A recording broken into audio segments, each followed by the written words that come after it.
सत्यसाई संगठन पक्षरु mobile health बस उद्घाटित। मैत्री इन्फ्रा द्वारा ग्रामांचल जनसाधारण को स्वास्थ्य सेवा प्रदान करा। नमस्कार, जीटीवी भारत ओडिया न्यूज चैनल को आपन को स्वागत करुछि। मु रामदास।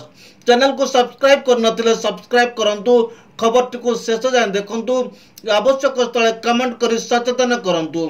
रायगड़ा जिला न्यू कॉलोनी स्थित सत्य साई बाबा संगठन तरफरु मोबाइल हेल्थ वैन आज शुभ उद्घाटन करा जायछि।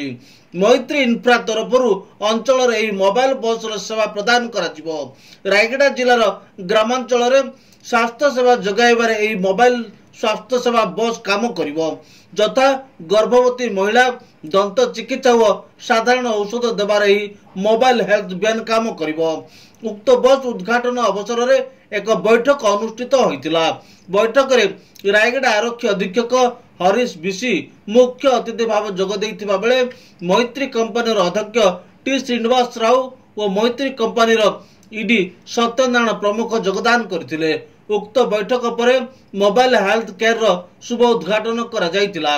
एही भल कार्य लोकंक सेवा पई करुथबा जोगु मैत्री कंपनी को लोके बहुत प्रशंसा करबा सह स्वागत योग्य पदक्षेप बोली बुद्धिजीवी महल रे चर्चा होउछि। Bureau report, Zee TV Bharat Odia.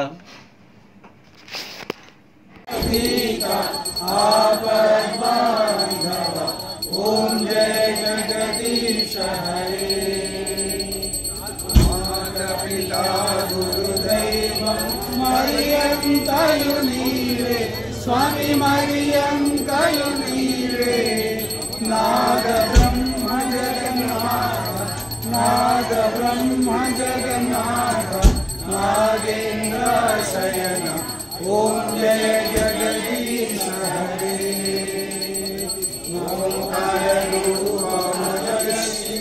Sai Mahadeva, सत्य साई महादेवा।